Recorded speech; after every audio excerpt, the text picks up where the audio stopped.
Oke, baik. Selanjutnya pada aktivitas yang kedua kita akan mempelajari tentang laju pertumbuhan eksponensial awal.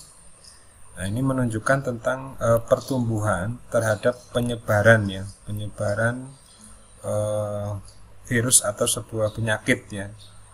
Nah, ini kalau kita lihat pada grafik ini ya, grafik ini menunjukkan ada tiga nilai R ya, R 0,10 minus 0,10 dan R 0,05 dan R 0,20. Nah, ini menunjukkan apa?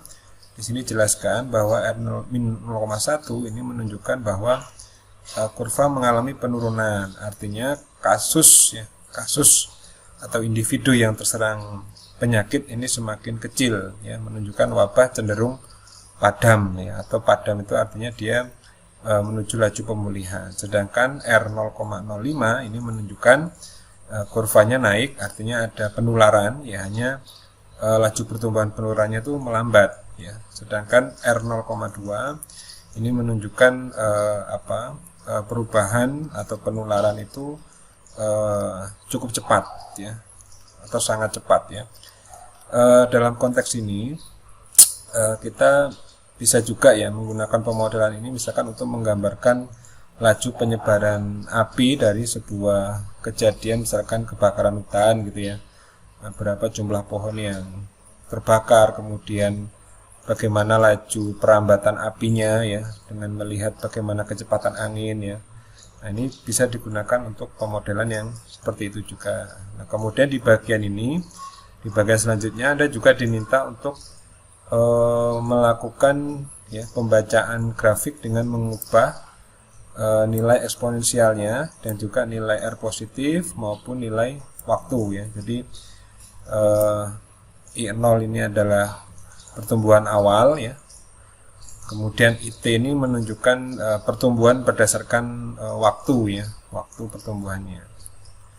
Jadi kemudian dari data ini nanti Anda bisa masukkannya di bagian latihan. Sementara itu Anda juga bisa melihat data analisisnya pada sheet nomor 2 ya. Jadi di simulasi Google Sheet ini juga sudah muncul ya. Muncul data yang relatif sama sebagai materi tentang bagaimana pertumbuhan ya atau laju penularan dari virus atau wabah gitu ya. Atau dalam konteks lain misalkan laju perambatan